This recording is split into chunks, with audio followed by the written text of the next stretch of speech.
Hello बच्चों, नमस्कार। मैं इंदु गोस्वामी आपके YouTube चैनल हिंदी वाली मैम पे आपका स्वागत करती हूँ। आप लोगों का कक्षाएं जैसे चल रहे हैं वैसे लगातार चलती जा रही हैं। आज कक्षा आपकी 9th CBSE के रीढ़ की हड्डी जगदीश चंद्र माथुर का है। जल्दी जल्दी बच्चों कक्षा को शेयर कर दीजिए और जो लोग आज नए जुड़े हो चैनल को सब्सक्राइब, बेल आइकन को प्रेस जरूर करें ताकि जब भी कोई आपकी कक्षा आती है तो नोटिफिकेशन के माध्यम से आपकी फोन तक पहुंच सके।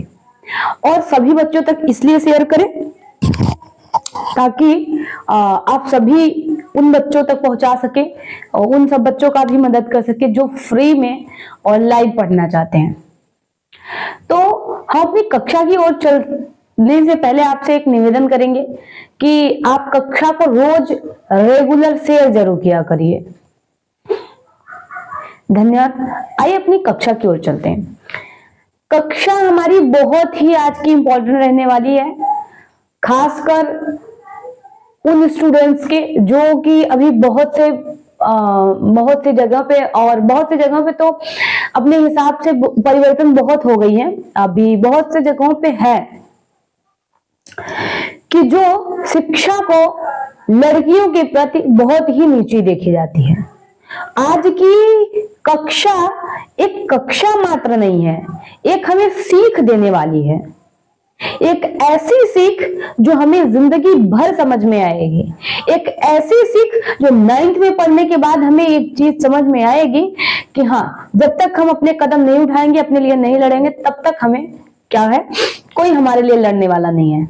आइए अपनी कक्षा देखते हैं। रीढ़ की हड्डी। रीढ़ की हड्डी कौन है इसके? जगदीश चंद्र माथुर लेखक हैं इसके, जिनका जन्म यूपी के उत्तर प्रदेश के, जिनका जन्म उत्तर प्रदेश के छोटे से कस्बे में 16 जुलाई 1917 को हुआ था। इनकी मृत्यु 14 मई 1978 में हुई थी। इनके नाटक जैसे दशरथ नंदन, कोणार्क, पहला राजा, ऐसे आदि बहुत से आपकी किताब में भी दी गई हैं, तो आप उसमें भी जाके देख सकते हो। एकांकी, भोर का तारा, इस तरह से आपके बहुत सारे हैं। तो अब आपको देखना क्या है, फिर से देख लीजिए। जगदीश चंद्र माथुर ने रीढ़ की हड्डी की जो एकांकी है, इसके माध्यम से उन्होंने समाज में एक ऐसा संदेश पहुंचाया है जो कि पहुंचाना लोगों तक बहुत ही जरूरी था। आप इसमें गिन लीजिए, इसमें कितने पात्र होते हैं। लड़की, लड़की के पिताजी, लड़का, लड़का के पिताजी, और लड़की की माताजी और नौकर। कितने हुए? कुल मिलाकर 6। कितने पात्र हैं? कुल मिलाकर 6। फिर से गिन लीजिए। लड़की, लड़की के माता पिता, नौकर और लड़के के पिता और लड़का, 6 पात्र। और आप लोग गिनिएगा, अगर होंगे तो देखिएगा।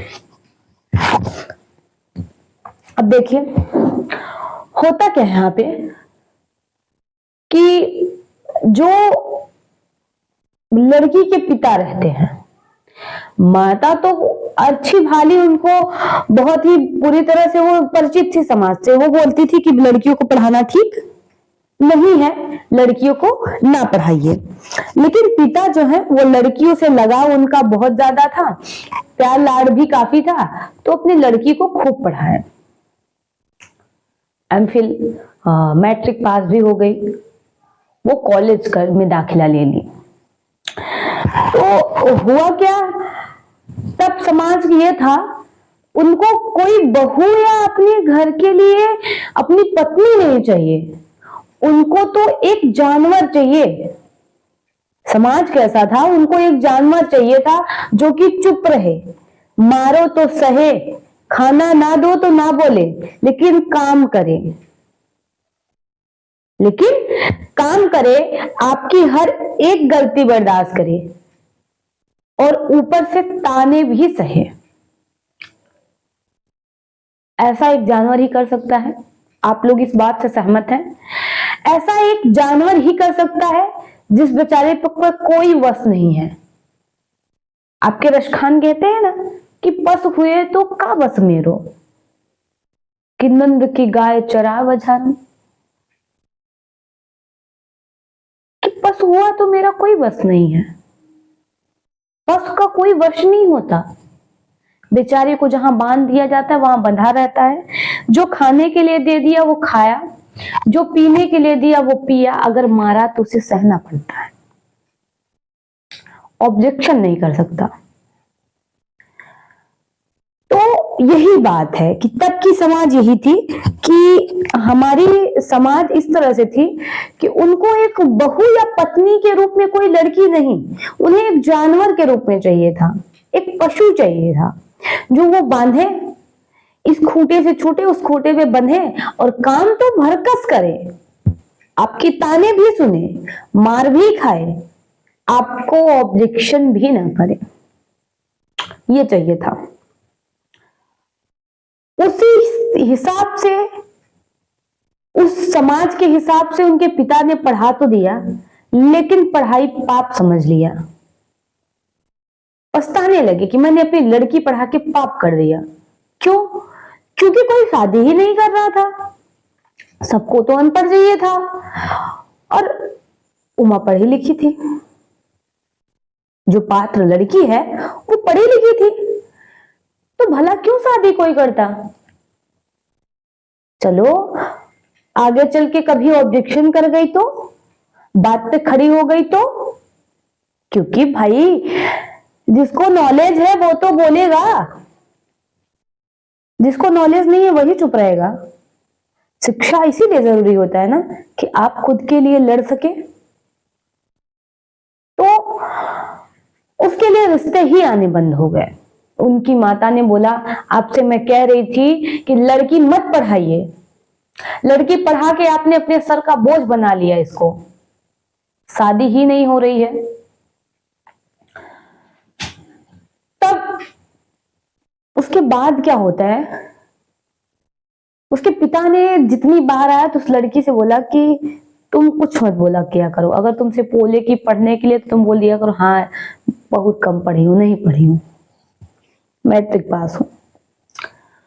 तब के जमाने का ऐसा था कि लड़कियों को नाम लिखना आना चाहिए, ज्यादा कुछ नहीं, नाम लिखने आ जाए, कुछ मैट्रिक पास हो जाए, काफी है इतना।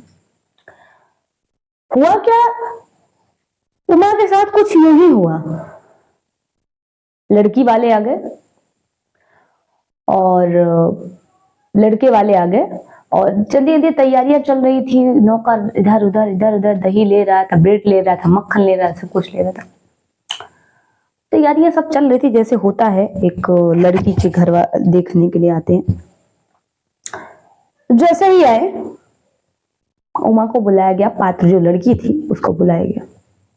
पेंटिंग वगैरह लगी थी, कौन कौन बनाया पूछे तो वो बोले लड़की बनाई हमारी।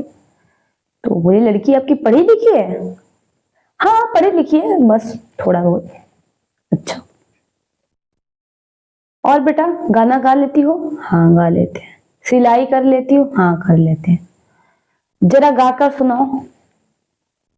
सोचिए, शादी नहीं, लोग सर हर चीज में टेस्ट हो रहा था, तो गाने लगी, कुछ पंक्तियां गाई, हारमोनियम भी। उसके बाद कुछ ऐसी बातें उभर के आई, चल के दिखाओ, कुछ कदम टेढ़ी नहीं है, ये वो बहुत कुछ ऐसी बातें उन्होंने बोला जो लड़की को कचोट गई और वो उठ खड़ी हुई। लड़के ने बोला, लड़के के पिताजी ने, लड़के ने बोला, तो बोले लड़की की कुछ ऐसे ही, तो लड़की की कचोट उठा। अब इतनी भी शिक्षा की उसने अपमान नहीं करनी थी। बोल उठी, पहले अपने लड़के से पूछिए ये रीढ़ की हड्डी निकली कैसे? मेरी जो है वो ठीक है, मैं बच्चलन तो नहीं। उसका कहना यही था लड़के का कि इसके पहले किसी से चक्कर तो नहीं था, या फिर कहीं पढ़ रही थी तो ये वो, मतलब बहुत से जो गंदे सवालें होती हैं, ऐसा कुछ इंटेंशन था उसका। तब लड़की ने बोला कि पहले अपने लड़के से पूछिए इसकी रीढ़ की हड्डी ऊपर निकली कैसे। कैसे? ये मेडिकल कॉलेज में एक लड़की को, जो कॉलेज जिस कॉलेज में पढ़ता था, इत्तेफाक देखो उसी कॉलेज की लड़की उमा भी थी, लड़की भी थी जिसकी शादी के लिए लोग गए थे। बोला ये इस लड़की के साथ बदतमीजी कर रहा था, मार खाया था। उसके पिता उछल खड़े हुए, तो तुम क्या करने गई थी उस कॉलेज में? बोले मैं उसी कॉलेज में पढ़ती थी। तो लड़का शर्मा के कुछ बोला ही नहीं। लड़का तो जान गया मैंने किया था, शराब तो वहीं पीती, बताया कि ये शराब भी पीता है। अब बताइए, मैं अभी तक चुप थी क्योंकि मेरे पिताजी की ये बात थी, उन्होंने बोला था कि कुछ मत बोले। अगर ये सब जान के अगर मैं इस लड़के से शादी करूं तो मेरा शिक्षा का अपमान के साथ साथ मेरा खुद का अपमान होगा, मेरे पिता का अभिमान का अपमान होगा। अभी तक आप कह रहे थे शादी नहीं करेंगे, अब मैं कह रही हूं शादी नहीं करूंगी। लड़के के पिताजी बहुत ही खड़े हो गए उखड़ के और बोले क्या नाम है कि आप मुझे अपमानित करने के लिए बुलाए थे, आपकी लड़की जब इतनी पढ़ी लिखी थी तो आपने क्यों मुझे बताया कि हमारी लड़की नहीं पढ़ी लिखी है। लड़की के पिता काफी उदास हुए और बोला आपके लड़के में इतनी कमी थी आपने ये भी तो नहीं बताया था। वो तो ऐन वक्त पे मेरी लड़की बोल गई, वरना आज तक ना पता चलता कि आपके लड़के में इतनी कमी थी और मैं अपनी लड़की की शादी कर देता आपसे। तो ये कहानी, फिर उसके बाद उनके पिता, जब उनके जाने के बाद उनके पिता सब इधर उधर बिखरा पड़ा था, नौकर आया वो बोला मक्खन साहब नौकर मक्खन, तो बोले मक्खन वाले चले गए। उनके पिताजी काफी दुखी हुए, फिर बोले अपनी बेटी से उस बात से वो ये थे कि आज उन्होंने एक पाप होने से बचा लिया, अपनी बेटी की जिंदगी नर्क करने से बचा लिया कोई। और तब उन्हें तलाश बैठी पढ़े लिखे लोगों की। उन्होंने बोला दुनिया में ऐसे लोग नहीं हैं कि जिन्हें पढ़े लिखे लड़की की जरूरत नहीं है, बहुत से लड़के मिलेंगे और मैं अपनी लड़की की शादी अच्छी जगह करूंगा। आपकी कृतिका की बुक यही है और इसमें आपके जो जगदीश चंद्र माथुर हैं उनके लास्ट के वर्ड क्या है जरा सुनिएगा।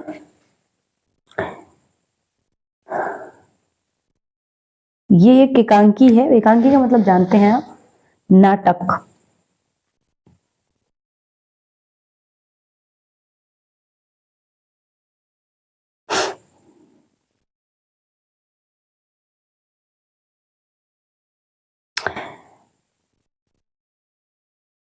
और लड़की